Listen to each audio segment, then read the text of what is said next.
दिल्ली से। राधे राधे महाराज जी। महाराज जी, भाग्य कैसे बनता है? भाग्य बनता है पूर्व कर्म से। हाँ, अब जैसे हमारे भाग्य की जो रचना हुई है वो हमारे पूर्व कर्म जो हुए हैं उन्हीं से हुई है। अब ये पूरा जीवन भाग्य के आधार पर है, सुख दुख का, लाभ और हानि का, सुख दुख लाभ हानि संपत्ति विपत्ति, ये भाग्य के आधार पर है। अब हम जो नवीन कर्म करेंगे ये अगला भाग्य बनेगा जाके। अब हम अच्छे कर्म करते हैं और हमें दुख मिल रहा है तो हमारे भाग्य में दुख लिखा है, लेकिन हम कर्म अच्छे कर रहे हैं तो अब हमारा अगला जो भाग्य बनेगा वो बहुत बढ़िया बनेगा। क्या भाग्य बदल सकते हैं इसी जन्म? बहुत भजन। भाग्य अगर बदला ना जा सके तो भगवान की प्राप्ति भाग्य में नहीं लिखी है, वो भजन बल से ही होती है। पर बहुत भजन, रात दिन भजन करे और बहुत अच्छे से चले तो पूर्व भाग्य को नष्ट करके हम भगवत प्राप्ति कर सकते हैं। क्या गुरुजनों की कृपा से भाग्य बदला जा सकता है? वो कृपा भजन ही है। अगर गुरुजनों की हम कृपा का सही रूप देखें तो सही आचरण और भजन तो हमारे ऊपर गुरु कृपा है, और अगर भजन साधन नहीं है तो फिर ऐसे गुरु कृपा भी नहीं होती। गुरु कृपा का मतलब है खूब परिश्रम करो, अच्छी साधना करो, खूब नाम जप करो और उसे मानो, अहंकार मत करो, उसे मानो कि गुरु की कृपा से, यही गुरु कृपा है। हरिवंश कृपा हरिवंश कहे, हरिवंश कहे हरिवंश लहे, हरिवंश सुलाभ सदा तिनके, सुख संपत्ति दंपति जू जिनके। आचार्य की कृपा, गुरु की कृपा, भगवान की कृपा से ही हमसे भजन होता है, और भजन से ही भगवान की प्राप्ति होती है। भजन से ही भाग्य बदला जा सकता है। भावी मेट सके त्रिपुरारी, एक रामचरितमानस में आता है कि भाग्य रेखा को मेट सकते हैं भगवान शंकर। यदि हम भजन करें तो भगवान शंकर हमारी रेखा को मेट सकते हैं, जो गलत रेखाएं हैं। महाराज जी, आज यहाँ आके बताते हैं कि मांस मदिरा और अच्छे आचरण करने लग गए, नाम जप करने लग गए। महाराज जी, हमारे भाग्य में तो दुख था जो हम भोग ही रहे थे, संसार के भोगों को भोगते हुए। महाराज जी, ये कौन सी कृपा हुई, ये कौन सा भाग्य है कि एक लहर आई और हम संत संग का प्रभाव होता है ना, तो ये भगवान अहेतु की कृपा करते हैं। हाँ, अब मोहि भाव भरोस हनुमंता, बिनु हरि कृपा मिले नहीं संता। संत से जुड़ना मतलब भगवान की कृपा से जुड़ना। ये हमारे भाग्य में नहीं था, ये भाग्य में नहीं लिखा है। संत कृपा हम भगवान की कृपा के बाद होती है, और भगवान की कृपा का परिचय संत कृपा के बाद होता है। भगवान की कृपा हुई तो संत मिले, और संत मिले तब हमको पता चला कि हमारे ऊपर भगवान की कृपा है।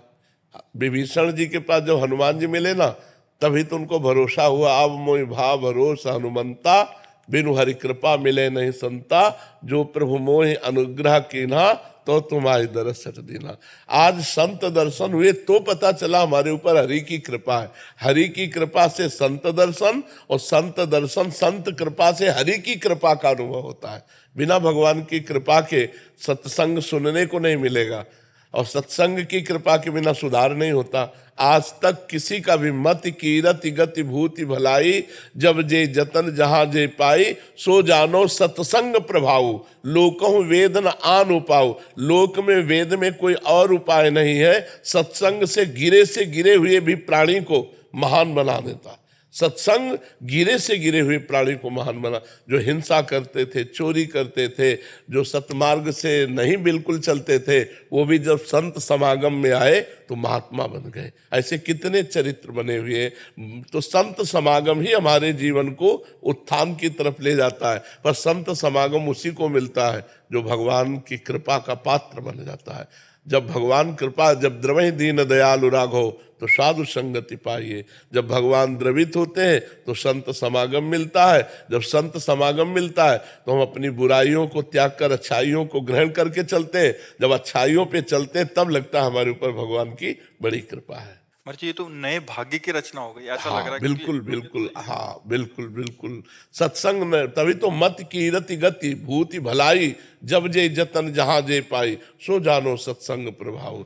मतलब राक्षस बुद्धि होने पर भी देवत्व प्रदान कर दे सत्संग। ऐसा है कि यार हम तो बहुत गिरे हुए थे, जब से सत्संग सुना तब से हमारा उत्थान हो गया। तो सत्संग के शब्दों में पावर होता है। वो शब्द अंदर जाकर मथ डालते हैं और सारी गंदगी निकाल कर भगवान के योग्य से बना देते हैं। अभिज्ञान जी, गोरखपुर से। राधे राधे। राधे राधे महाराज जी। महाराज जी, जीवन के अच्छे समय में अति उत्साह एवं अति आत्मविश्वास से कैसे अपने मानव जीवन के संयम अथवा धैर्य कैसे बनाएं, क्योंकि अतिशयोक्ति जीवन में मानसिक धैर्य नहीं बरता। देखो बच्चा, जब तक भगवान से नहीं जुड़ा जाता, सबसे महान भगवान है, जब तक भगवान से नहीं जुड़ा जाता तब तक हमारी जो बुद्धि है वो प्रकृति में ही रहती है, और प्रकृति का स्वभाव है विषम। विषमता में जैसे आपको सुख का अवसर आया तो अहंकार आ जाएगा, दुख का अवसर आया तो शोक आ जाएगा। प्रकृति सदैव विषम रहती है और परमात्मा सम रहता है। तो अगर हम प्रकृति से जुड़े ही रहेंगे, केवल प्रकृति से, तो हमारे अंदर विषमता रहेगी, फिर हम उस महान स्थिति को नहीं प्राप्त कर पाएंगे। यदि हम परमात्मा से जुड़कर प्रकृति का व्यवहार करें तो हमारा मंगल हो जाएगा, तो हम महान हो सकते हैं। तो सुख में हम फूलेंगे नहीं और दुख में हम भूलेंगे नहीं। हर परिस्थिति को रौंद कर हम परमात्मा प्राप्ति कर सकते हैं, और परमात्मा के बिना सब कुछ अधूरा है। चाहे जो भोग भोग लो, देखो मन एक निराशा लिए हुए टहल रहा है सबका मन। आप देखो ना, अंदर धन की आशा, स्त्री की आशा या पुरुष की आशा, खान पान, शयन, ये सब, इनमें सब करने पर भी एक अतृप्ति है, एक अशांति है, एक अपूर्णता है। किसकी? परमात्मा की। अगर परमात्मा से जुड़कर प्रकृति का सेवन करें तो आप आनंदित हो सकते हैं, अगर परमात्मा से विमुख होकर परमात्मा की प्रकृति का सेवन करेंगे तो कभी पूर्णता की प्राप्ति नहीं हो सकती। तो दुख सुख की परिस्थितियों में हम समान रहें, ये भगवान से प्राप्त होता है। इसलिए नाम जप करो। करते हो नाम जप? कितनी देर करते हो? अभी ज्यादा नहीं करते हैं। तो नहीं, नाम जप तो, नाम जप का मतलब है अपनी वृत्तियों को सत्य में लगाना। सत्य में नहीं लगाओगे तो प्रकृति में ही लगी रहेंगी, और प्रकृति मिथ्या है, ये झूठी है, यहाँ कुछ सत्य है नहीं।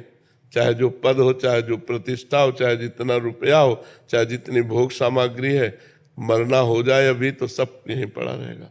हुआ ना झूठा? शरीर भी झूठा हुआ, रुपया भी झूठा हुआ, पद भी झूठा हुआ, पढ़ाई लिखाई मेहनत भी सब झूठी हो गई। अब मरने के बाद कर्म के अनुसार जीव को गति मिलती है। तो हमारे द्वारा प्रकृति जनित जब भोग रहा तो दो ही कर्म बने हैं, या तो पुण्य कर्म या तो पाप कर्म। वो भजन तो बना नहीं जिससे भगवत प्राप्ति हो जाए, या जिससे हमें पुनः मनुष्य शरीर मिले। इसलिए राधा राधा कृष्ण कृष्ण जो नाम प्रिय हो, खूब नाम जप करो, और थोड़ी देर 10 मिनट ही चाहे रोज सत्संग सुनो। सत्संग सुनते हो? तो अभी अध्यात्म में तो जुड़े ही नहीं मानो। अध्यात्म के स्कूल में तो अभी आपका प्रवेश ही नहीं हुआ। तो अब अध्यात्म के बिना तो पूरा जीवन अधूरा होता है। तो 15-20 मिनट ही सही रोज नियम लो सत्संग का, और 15-20 मिनट ही सही रोज बैठ करके आराम से एकांत में राधा राधा पहले लिखो, राधा राधा। देखो एक बार लिखो, दिमाग से लिखो। लिखा राधा? लिखा? अगर ऐसे तुम 10-20 बार भी जपना शुरू कर दोगे तो तुम्हारा मन बलवान होने लगेगा, तुम्हारे में आध्यात्मिक शक्ति आने लगेगी। ठीक है? आप इस नियम को, भोजन सही है आपका?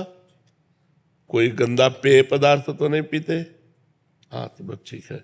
और एक नियम और ले लो कि कभी किसी अन्य माता बहन के साथ गंदी भावना ना करो। तो बढ़िया, आप देखना आपका जीवन बहुत बढ़िया जीवन हो जाएगा जी।